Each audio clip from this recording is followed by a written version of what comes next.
activity in college, but suffice to say, that's what folks call me. My background is coming up through first working with Johns Hopkins University in emergency preparedness, in particular campus safety, then with Maryland Emergency Management Agency. So I'm very excited to see a number of the Maryland Mafia on the call today. And now here at the department in various spots through our sundry reorgs. Now with FEMA, I'm currently heading up wearing two hats. One, National Planning Assistance, which focuses on state and local planning guidance and TA, technical assistance, that sort of thing.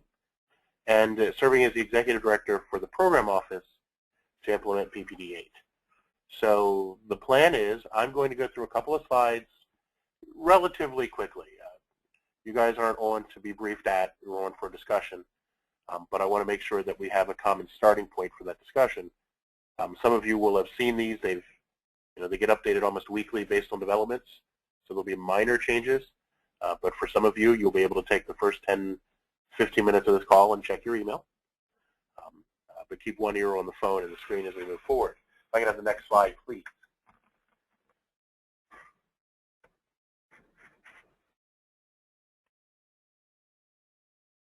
There we go. All right, good.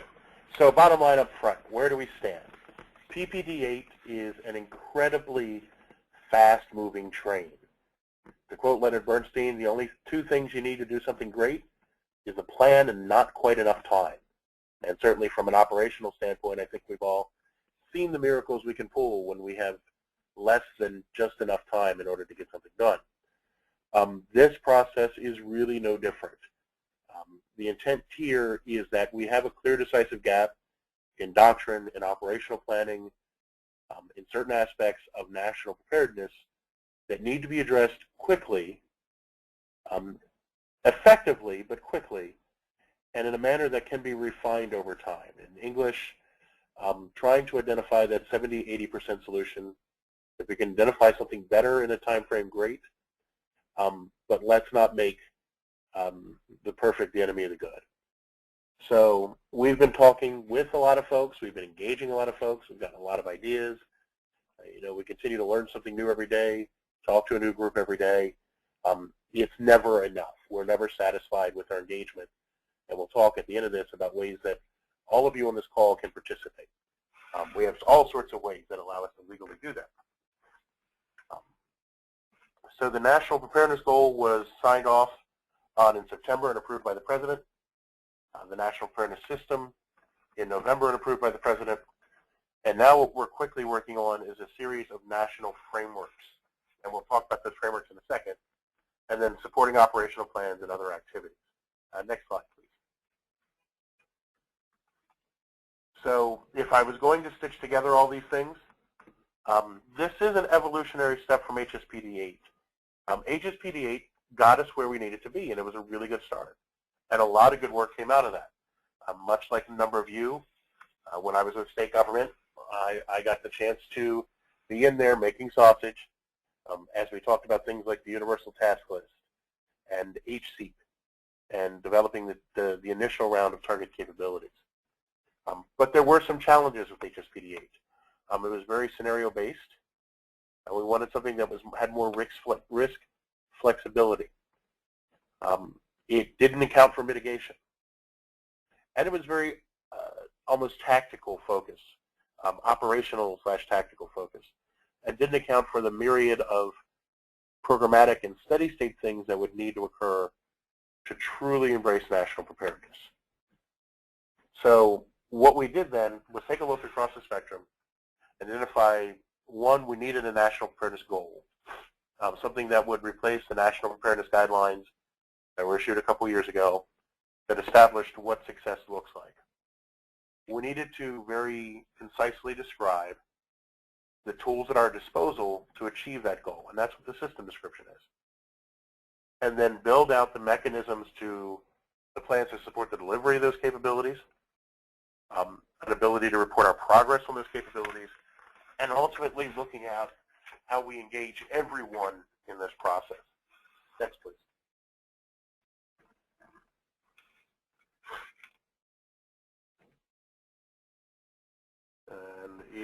there it goes.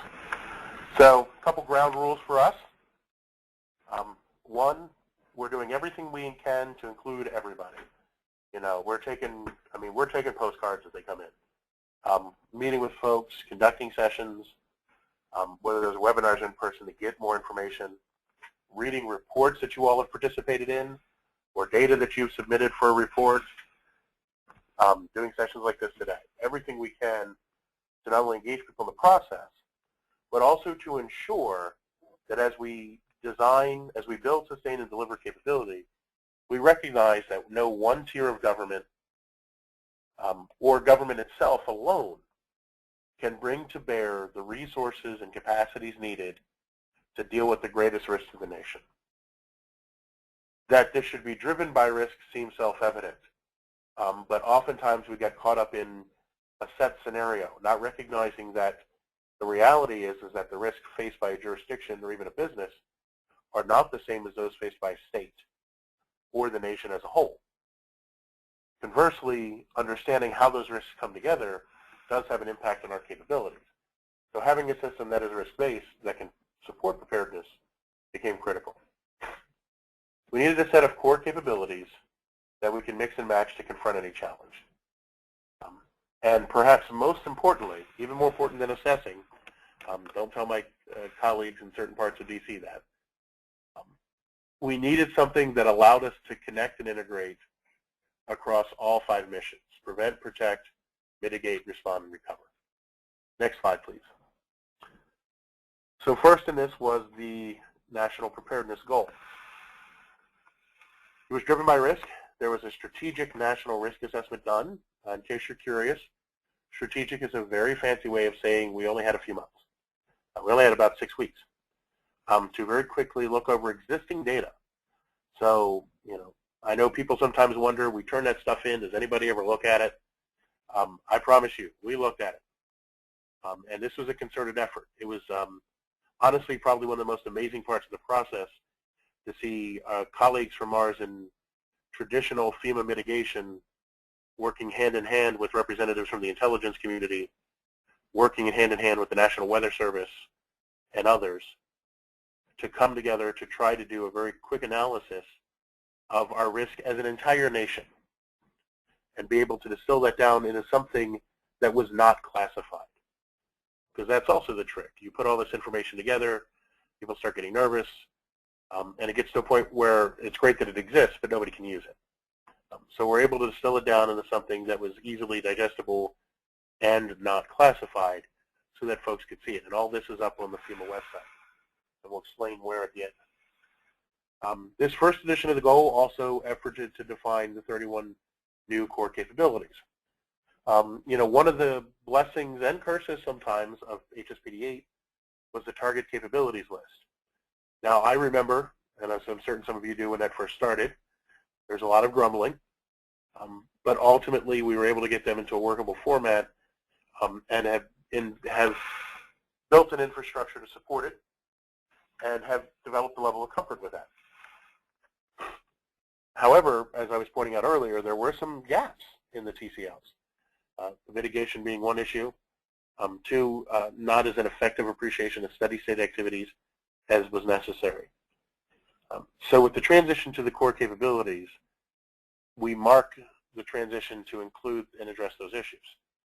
Now, the downside to that, of course, is that we'd all been using the TCLs. We knew them. We felt like we had a pretty good handle on them. And thus it was very easy for us to identify ourselves in that. So like any transition, this is going to take some time for folks to reach a comfort level.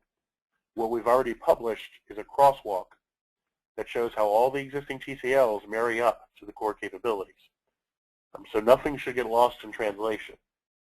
The trick now, of course, is that we have begun working, based on some excellent discussions with a couple of you on this call, to build out a supporting mechanism, for lack of a better word, perhaps a series of workshops that help people understand not only the core capabilities, but ultimately how to be able to adapt and adopt them into the work they do day in and day out. Finally, on this slide,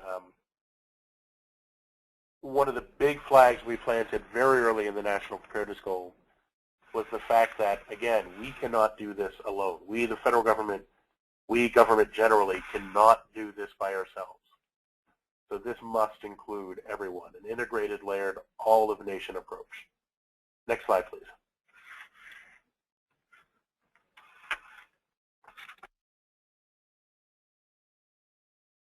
Thanks. This is the National Preparedness Goal.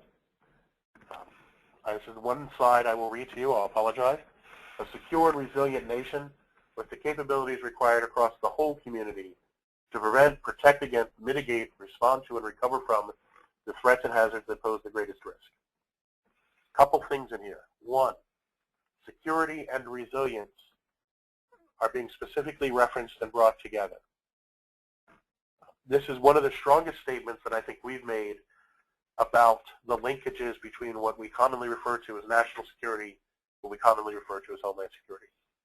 You know, it's not enough to just secure, not enough to just prevent, protect. By the same token, or excuse me, just prevent. By the same token, it's not enough to bolster our resilience. We have to do these pieces together in an integrated fashion. That process has to include everyone, from the White House to John Q. Public, understanding their role, what their responsibilities are, and how they fit into this. And that as a national goal, we will focus on the greatest risks. Now, people have interpreted greatest as being the largest amount of casualties or the greatest area affected. As a nation, we have a concern about a number of threats and hazards, and you see those identified in the goal. Some of them are truly what people would traditionally consider catastrophic. Wide areas of death and loss of life, death and injury, large amount of infrastructure damage, that sort of thing. Others are more contained. You know, a lone wolf actor or a small group of actors, similar to a Mumbai-style incident. And others may have no immediate physical manifestation. You know, a bridge may not collapse, but a cyber event is certainly one of the greatest risks that we face as a nation. And so when we say the greatest risks, we are really talking about risk. This is not a euphemism for things that will kill the most people. That's certainly some of the greatest risks we face, but that what is a greatest risk as a nation is varied. Next slide, please.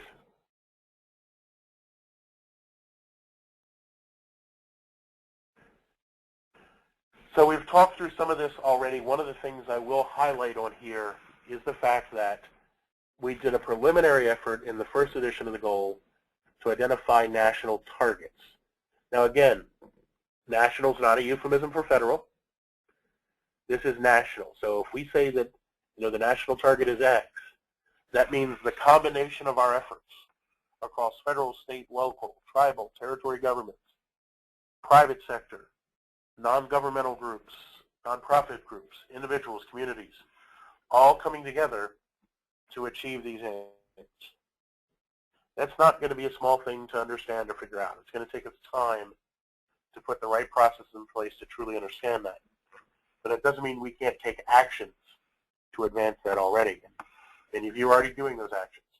So understanding those and capturing how that influences our capabilities as a nation becomes a critical piece of this going forward. Next slide, please.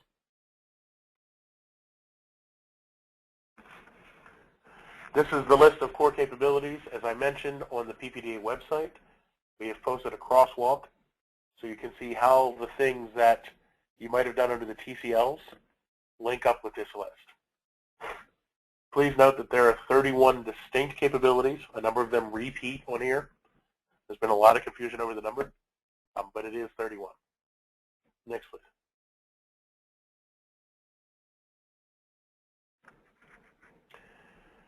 So this just summarizes the development process for everybody's awareness and visibility.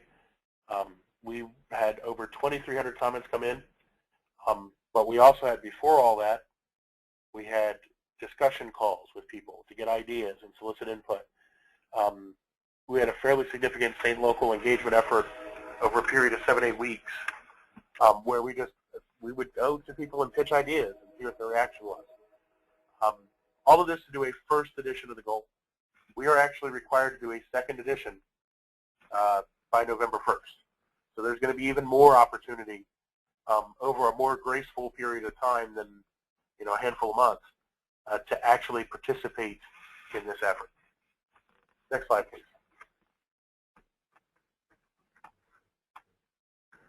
So with the goal, there is a system. Again, if the goal is what we want to achieve, the system is all the tools at our disposal to achieve it. When we were working on the system, I had a chance to have a discussion with a number of folks at conferences around the country and to explain the system to them without using slides, without having a briefing deck. And here's how I explained it to people. As professionals in this field, government, non-government, doesn't matter. We do certain things every day. We attempt to get our arms around the risks that we face. And we effort to identify those risks. And based on those risks that we face and guidance from our leadership, we work to identify not only the capabilities we need, but the capabilities we already have. And then identify the resources and activities, whether that's training, MOUs, buying equipment, doesn't matter, to not only address those gaps, but to maintain the capabilities we already have. And as we do that, we conduct exercises, we conduct assessments, real-world events happen, and we learn lessons from them. We use all that information to feed back into this process, to reassess our capability requirements, to reassess our resource needs, that sort of thing. That is the National Preparedness System. That is what you guys already do day in and day out. What this did was allow us to, in a handful of pages, capture that where programs exist in law, such as the National Training and Education System, such as the National Exercise Program, things like that. We were able to connect those. So the system really focused more on capturing what we were already doing versus reinventing, the wheel or throwing up maybe with the bathwater or any other cliche you choose to use, which I think is one of the things that will ultimately help us as we move forward. Next slide, please.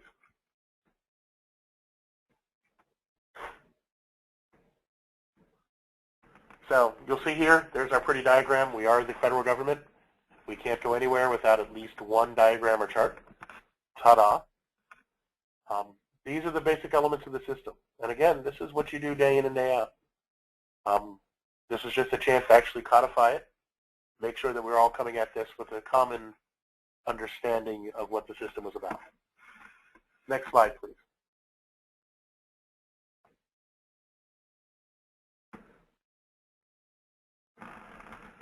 Excuse me. So, of all the things on here, a couple of things that I would like you to think about. This system description is a beginning. There's going to be a lot of things that have to happen over the next many years to develop guidance, to develop tools, to improve existing pieces of the system. And all of those are going to be opportunities for your involvement, your engagement, your ideas. Even now, with the system out there, if you have an idea about it, you can shoot us an email, tell us what you're thinking. But we will need to do this in a manner that's consistent and engages across the entire community and across the 5 mission areas. So we can't have a system that is just focused on the needs of any one particular community. We have that now. We have disparate parts that provide training to a subset of the whole community without any real connection to larger efforts. We will need to fix that in order to truly have an integrated national preparedness system. As such, it's going to be living. It's going to be collaborative. You're going to have ideas. Folks have already come forward with new ideas on guidance we ought to look at or ways we can improve some of the existing training programs or different ways to look at assessing capabilities going forward. And we want all that. We want your ideas so we can figure out how to best move forward on this implementation. Next slide, please.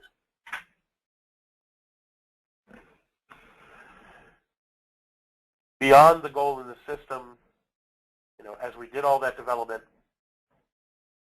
again, we had state locals actually, I say in the room, all of it was done virtually, but in the room helping us write this. We had input from different elements to include ideas came in from the private sector. We're able to incorporate that into this very small, tight description.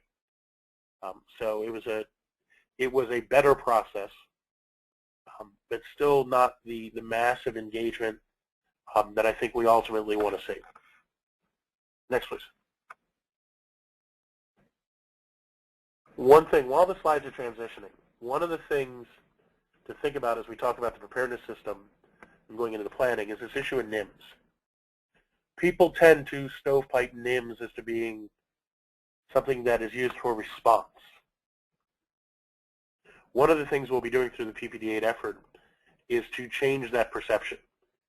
Even though the name says incident management, the reality is that the tools and processes contained within NIMS are viable across all 5 mission areas. So we'll be working with experts in prevention, protection, mitigation, recovery, and response to continue to build out those items that support NIMS, whether that's resource typing, whether that's guidance, whether that's even the doctrine itself, to ensure that people understand that it is a viable asset and a strong foundation across all the missions. So if the goal is what we want to do, and the system or the tools at our disposal, the planning processes are how we deliver capability. So there is an expectation for 5 national frameworks. So these are not 5 just standalone, don't talk to each other frameworks. Rather, this is an integrated set of frameworks that lays out the strategy and doctrine in a very concise manner for those mission areas. Now, if you think about the current national response framework as an example, it's a combination of doctrine and planning and operational plans and guidance. It's a lot of things because that's what it needed to be at the time. The frameworks in this directive are envisioned to be much more doctrine and strategic, and those operational elements become part of operational planning and operational plans. One framework is done already, the National Disaster Recovery Framework. That process began years ago, about 2 years ago, and was wrapped up in September. We have 3 new frameworks to write and 1 framework to revise. So we're revising the NRF to make it more consistent with the expectations of PPD-8, but we're not throwing out the ESFs or anything like that. And we are developing frameworks for prevention, protection, and mitigation. Again, nice, tight, concise documents that explain nationally, not federally, what the doctrine is, what are the roles of each part of society, the capabilities assigned to those missions, and then how they integrate with the other mission areas. They'll also provide some foundational guidance for operational planning, primarily at the federal level, but also material that can be used by non-federal partners to help shape their planning efforts.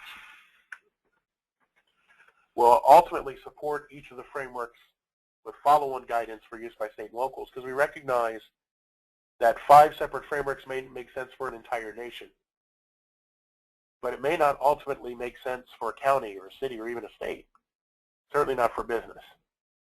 So ultimately we will need to take these concepts and be able to distill that down into a set of supporting guidance for state and locals so the concepts can be indoctrinated into what you already do.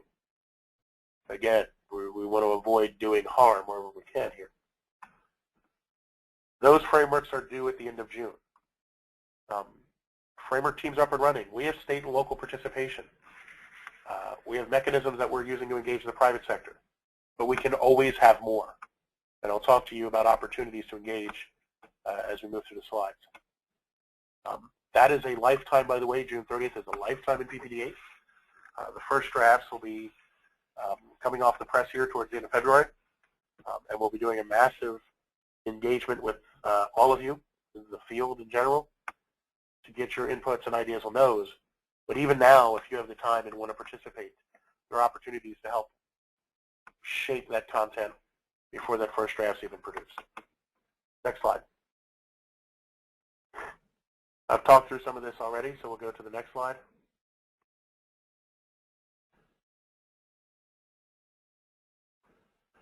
Each framework should be supported by a federal interagency operational plan. You'll note that we've gone from national to federal. I can give you a long speech about federalism and all that. Suffice to say, we only control federal assets. However, as we write these operational plans, we have to explain how we're going to support and engage federal, state, local, etc., the whole community, as we, the federal government, deliver the capabilities that we're responsible for. Those are going to be developed in a way that is consistent with the state and local planning guidance. So it should be very easy to connect planning efforts, both vertically and horizontally. And those are due at the end of September, September 25th. Next slide.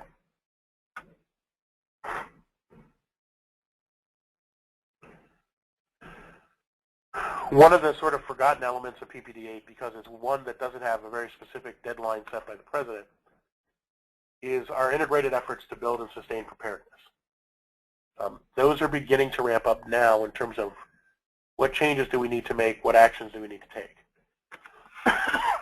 So those fall in 4 key areas. One, there's a comprehensive campaign expectation that we, working with all of you, working across the government, come up with an integrated approach, not a single approach, but an integrated approach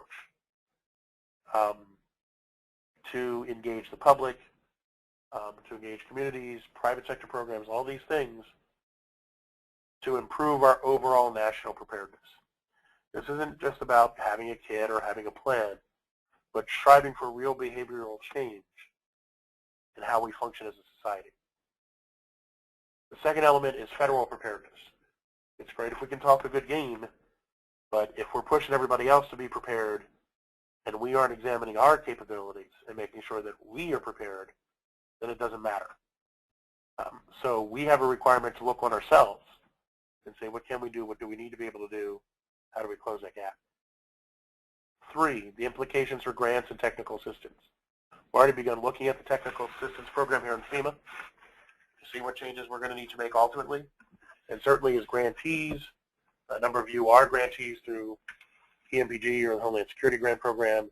You've already begun to see some of the changes in reporting requirements, but also the expectations for risk assessments, which began last year as well.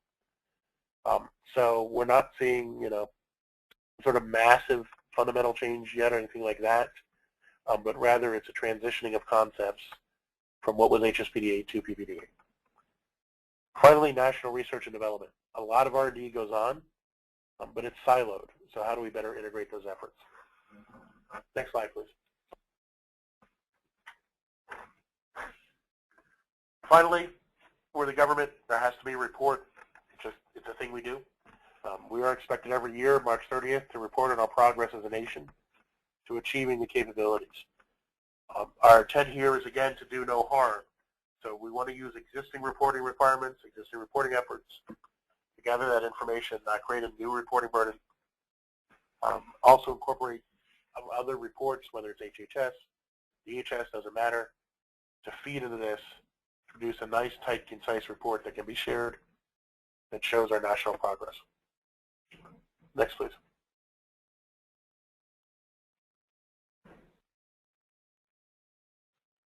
So we're really close to what I'll consider as the fun part, which is where we just sort of open this up and let things happen. But before I talk about how you get involved, the burning question is, so what? Right? So all this is going on, and that's great, and it's not the first time we've seen change, and there's an election coming, and all those things. We hear all this stuff a lot. The so what is this? The first time we did this with HSPD-8, we were in a tremendous state of turmoil. We were ramping up a new department here in the federal government. Many of us, I was still in state government at the time, were quite honestly reeling from the sudden shift in the focus of the grant programs, the requirements that were being levied. I don't know about you guys, but transitioning from, working FEMA grants to justice grants was a bit of a shock for me.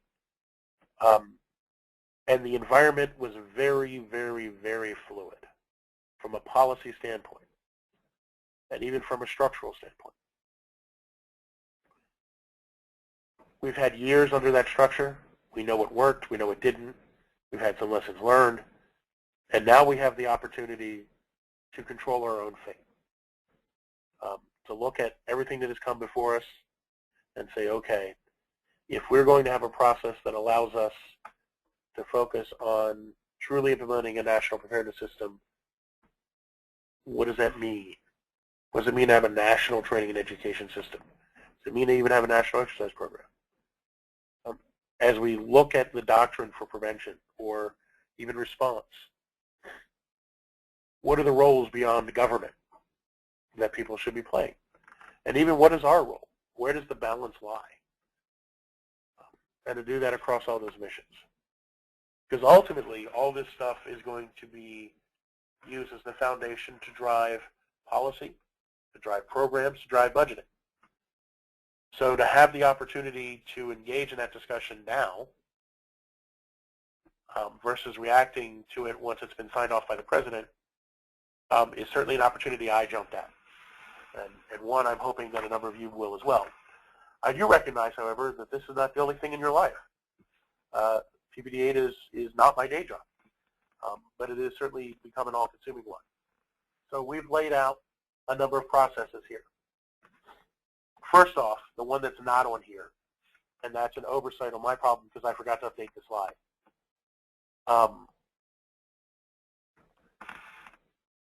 Or two opportunities. One just formed, and the other I forgot to update the slide. If you are a government official, if you want to participate with the writing teams,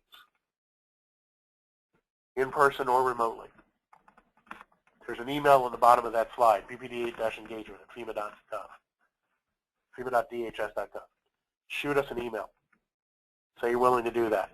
I will tell you right now that that burden is about 5-10 hours a week. We're trying to get the first drafts ready here in the next 4 weeks. So there's still quite a bit of opportunity for input, and we'd love to have you. But that may be too much to ask right now. Again, you got a lot going on. So if that is too much, there are all the options listed on here. You can go to the website to see the current products. You can shoot us an email with your ideas. You can participate in a collaborative discussion on our idea scale page to provide more insight and input into the effort and debate topics with other people. You can also participate in the review and comment period. We're going to hit everybody when we do that. That's going to come up quick here. That's going to come up in March. But if you want to make sure that your organization specifically gets the files when they come out, shoot us an email. Let us know to put you on that distribution list. And when we publish the files out to the public for comment or feedback, we will make sure that you get it. We have also begun setting up a number of webinars. And right now, our first cut, we just set up some things in the private sector that were released yesterday. Or excuse me, late Tuesday night, early Wednesday morning, to provide opportunities. We have to deal with private sector a little bit differently because of something called the Federal Advisory Committee Act. But we worked with our attorneys to find the best way to allow private sector elements. Many of you are owners and operators. They're going to be the ones bringing resources to the table, are as affected by activities as governmental entities, and are truly partners in all this. So we had to figure out a way to do this, to get you engaged because it's the right thing to do, and do it in a way that met the legal requirements. So we've identified a number of sessions specifically to discuss private sector issues, where both private sector and governmental entities can participate. Those are combinations of webinar and in-person sessions here in the National Capital Region. So that is your chance to specifically participate in developing content in the process over the next 4 or 5 weeks, but then also to participate in sort of the analysis and review and feedback during the March timeframe. Our goal is to have these documents drafted by the end of April so we can begin all the formal things we have to do to get them signed by the President. That takes a couple of months. And the President expects to have him on his desk for his signature by the end of June.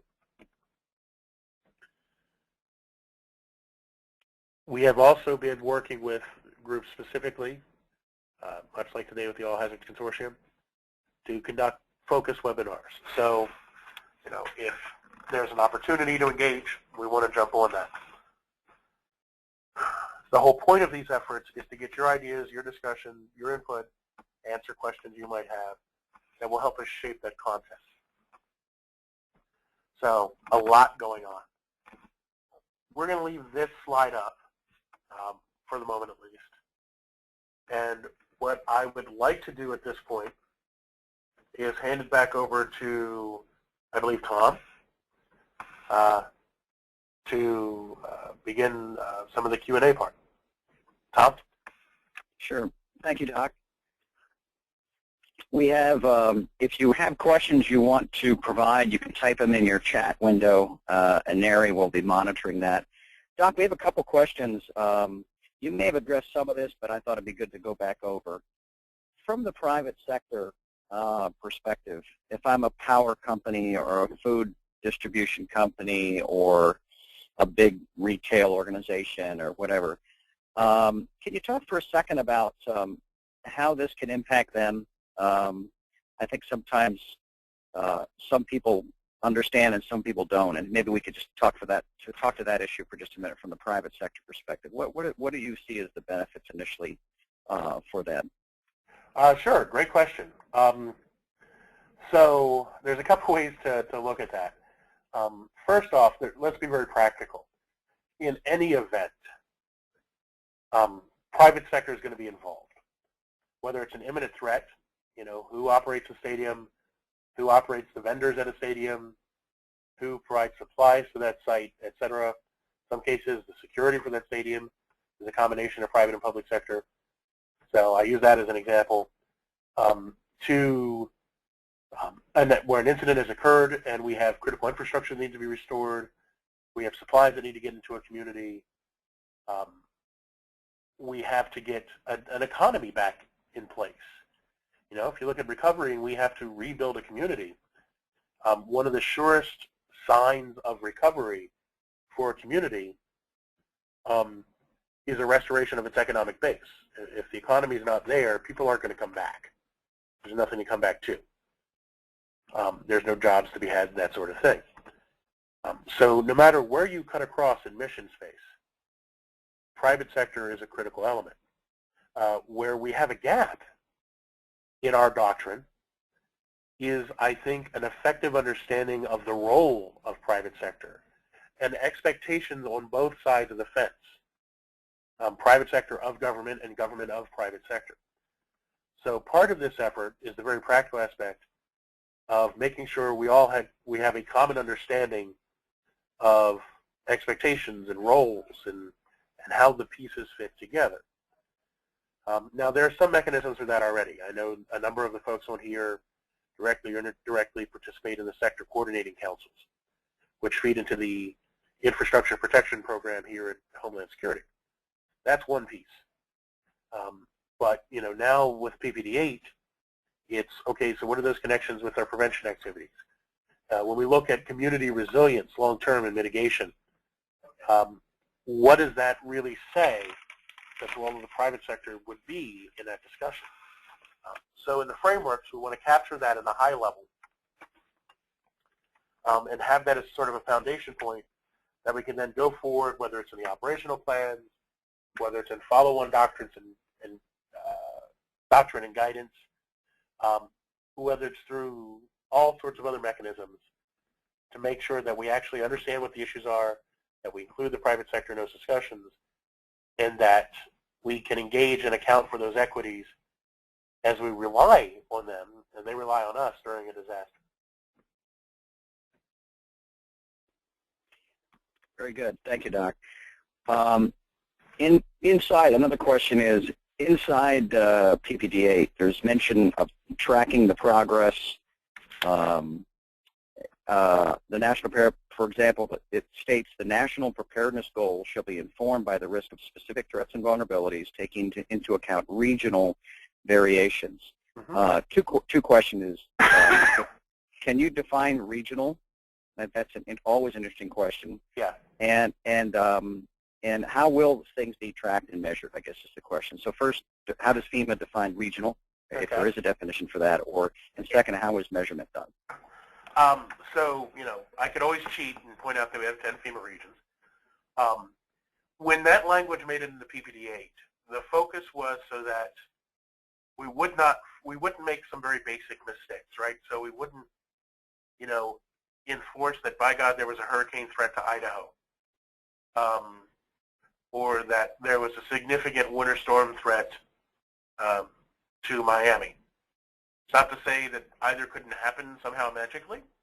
I've certainly seen snowfall in Miami.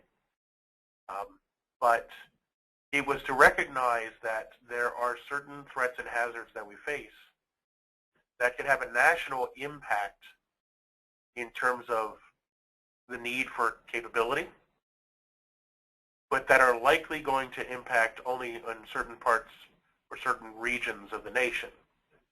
And so to not lose those due to an over-focus on any one particular threat or hazard. That's a very polite way to put all that.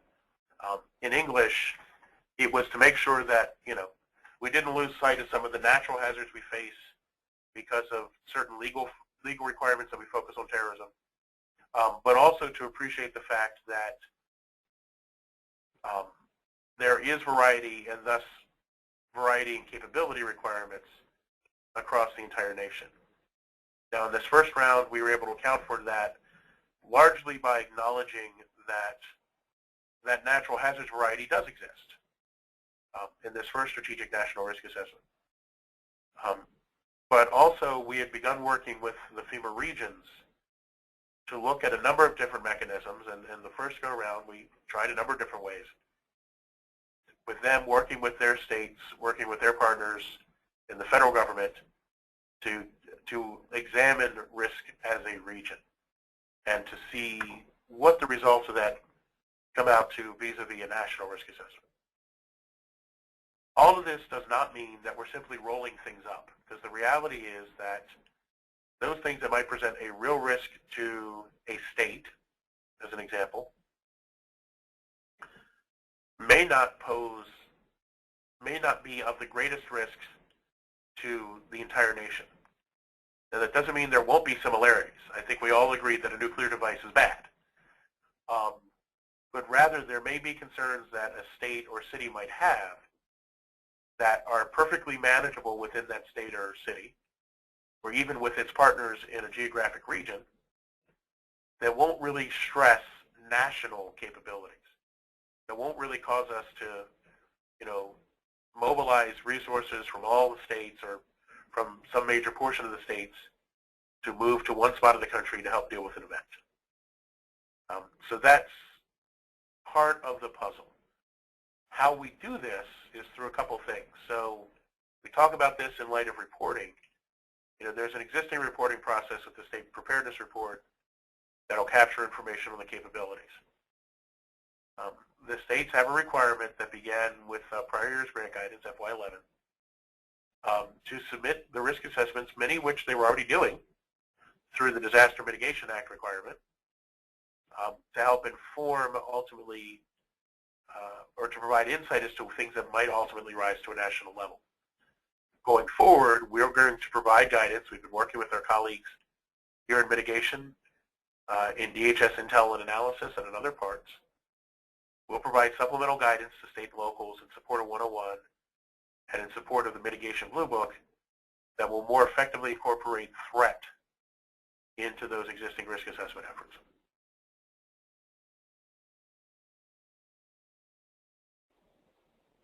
Very good. With regards to back to the region question, another question has come up. Sometimes events like, let's take on the East Coast, Hurricane Irene, for example, that affected a number of different regions, states, and certainly companies and so forth. Will PPD-8 allow for integration of interregional issues that affect either private sector or multiple states that maybe go across boundaries for FEMA regions? How can you talk to that for a minute? The short answer is yes. There's nothing in there really there's nothing really to even stop that now. I think in some cases we just kind of get caught up in what are, and I'll use us as an example. Sometimes we get caught up in a discussion about our regions, our FEMA regions, which serve a very important operational function. But as I'm certain that a number of our regional folks on the phone today aren't magical boundaries. Things don't magically stop on the line between Region 3 and Region 2. So certainly from our perspective, we've seen a number of interstate planning efforts and interregional planning efforts, inter-FEMA regional planning efforts that began before PPD was signed. We will continue to promote aggressively those kinds of efforts. The reality is, and you'll see some language in the system and the goal about this, is that there's not enough resources out there, private or public, for everybody to have every single capability maxed out for any possible threat or hazard. And so the whole point of this effort is that integrated, all-of-nation, whole-community approach that says, okay, here are the risks we might face in a particular area. The Eastern Seaboard, no real shocker that we get hurricanes. It's only a question of how strong and how long. But there's nothing, what this promotes is the continued efforts of the Eastern Seaboard to work together to understand that threat and hazard, its implications for resource requirements, and what does that mean for sharing and moving resources and putting the right agreements in place. Lessons we've all learned from other hazards, whether that's private sector utilities and how they do surge support, or whether that's governments moving assets across state lines. So I don't see it as a real change. I do see it more so as a continued emphasis, maybe an increased emphasis on that integration, not only across lines, but across private and public sector to make sure that we understand our true level of capability. Very good. Thank you, Doc. And Neri, are there any other questions that have come in on the chat forum? Yes, another question was, will it be possible to have a copy of the slides sent via email, or are they available somewhere online? Well, I certainly have no problem if consortium wants to email them out. Okay. We tend not to post slide decks online, usually just because we have a aging issue. But certainly if our slides go bad pretty much the minute we post them up on the web. But if consortium wants to email them out, or if you don't get them and you want to shoot us an email, we're more than happy to send you a copy. Now, I will tell you that all the information in these slides is drawn, almost all of it, is drawn from the PPD website. You'll see at the top of slide 19, FEMA.gov/PPD8. All the information about those activities and the deadlines and all is up on that website. Another question we have, it says, is the CCL still subject to revision? If so, how does one go about submitting a proposal for revision? I don't expect the core capabilities in and of themselves, so the TCLs are not subject to revision.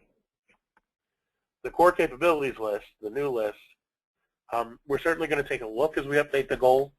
I don't expect the list itself to expand or contract. What I do expect is that there'll be greater clarity and fidelity of what each of those capabilities comprises. So if somebody has ideas about how to improve that list, I'm certainly all ears. Send the information in. We'll take a look at it. We'll reach back out to you to make sure we understand it. And then we'll have a very honest discussion with you about what we can and can't do. Okay. Another question is there a relatively simple diagram that highlights the current key documents and depicts how they are related with each other?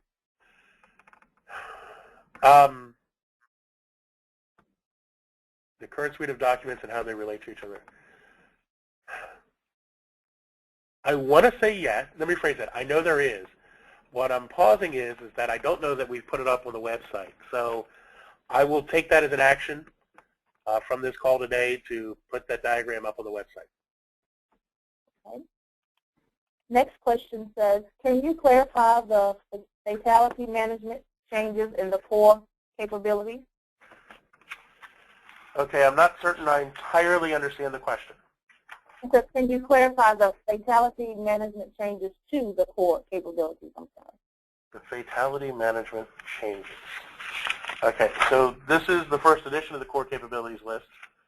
So part of me would tell you right off the bat that there's no immediate change. I think if I understand the question, maybe what they're asking is sort of what's the difference as we went from the TCL to the core capability. If that's what's being asked, the new core capability incorporates everything that was in the old fatalities management TCL. We bolstered some of the reunification language as well, but ultimately these are going to be pretty similar. The next question says, when PPD 8 is fully realized, how would appropriate requirements and responsibilities be channeled to the state and local agencies? And would the process be through a liaison federal agency as delegated by DHS? Wow, how much time do we have? I have 5 minutes. So when PPD-8 is fully realized in and of itself is a loaded statement, we're going to be constantly striving towards this national preparedness goal. It's a very government-fed answer, I know. The long and short is that where requirements exist, which again is a very loaded term in government, responsibilities aren't changing. HHS and CDC still do what they do. FEMA still does what it does. Justice, FBI, etc. The clear edict was do no harm. So we don't want to just willy-nilly change this stuff. When you move from requirements to operational planning, then we're going to do as much as possible, and I'll certainly speak for FEMA on this one. We're going to work through the liaisons we have in the FEMA regions. We have folks who work response, recovery, mitigation. We have federal preparedness coordinators who serve as a conduit to engagement for all the mission areas. But then, as you all know, we also have the private, we have the PSAs, we have the fusion centers, the joint terrorism task forces. So all that apparatus is still there. It didn't magically go away with PPD-8. And in fact, what we are attempting to do is improve the connectivity in all that apparatus. So I don't see that really changing in so much as we strive for, where there will be changes, we'll be striving for better integration, better coordination, and perhaps clearer and more consistent engagement from the federal side of the house. Okay, we've got a few more questions. How much of all this is party dependent? If another party is elected in November, how much of this work will change and or continue? I'd love to have a crystal ball on that one. My gut tells me that this is not party dependent. I'm not a politician by any stretch of the imagination. Everybody who knows me knows that. What we have attempted to do is not focus on things that are transient, things that could easily be wiped away with, the stroke of a pen, rather to focus on very essential, very elemental aspects of what it is we do. So, for example, the preparedness system. Democrat, Republican, Libertarian, I'm certain we have people on this call that represent those parties and many others. Yet I think we all agree that risk should drive capability, that the threats and hazards we face should define the requirements that we have. And so focusing on those fundamentals and capturing those fundamentals does help to make them immune to political transition. That doesn't make them completely immune. And I can't sit here and promise you that same president, same secretary, different secretary, that change couldn't happen. We don't know. I will tell you that by focusing on fundamental truths and fundamental actions as a whole community, we all make ourselves less subject to political trade winds. That may be the most political answer I've ever given in my life. The next question says, will any of this make it into the FFY12 grant application process? If so, can you give us the highlights? I can't give you too many highlights because all that's going through clearance. Suffice to say, some of it already made it into the FY11 and certainly into the state preparedness reporting. I would expect that to continue. So if you think about, in the past where we focused on TCLs and planning and those things, I wouldn't expect those to really make a sea change, other than to note that, we have an opportunity here to improve integration across all the mission space. Okay. I guess the next question would be, we still have quite a few questions. Is there a time constraint, or do you want me to email them, or you want to continue?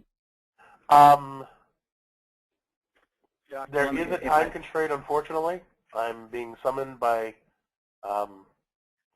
others who apparently own my paycheck. Yeah. Doc, this is Tom. Why don't we do this just to save time? We can print those up, follow up with you to get some brief answers, and I'm sure in the coming months these will get answered. We'll send out the answers as soon as we get them, and I think that'll save your time, but get some answers back to the folks that have asked them. Well, not only that, Tom, I will make the offer that for the ones that have already been asked, I am comfortable providing written answers as well. Wonderful. All right. That'd be great. I think this is an important topic, hence a lot of the questions and the interest. Yeah. This is the largest webinar, Doc, that we've ever held within the consortium, so it's an obviously important topic. One last thing I'd like to plug. One of the reasons we left slide 19 up. Please, folks, again, even if you can't commit to that 5-10 hours a week, I know it's a lot to ask. Take the opportunity to get on Idea Scale.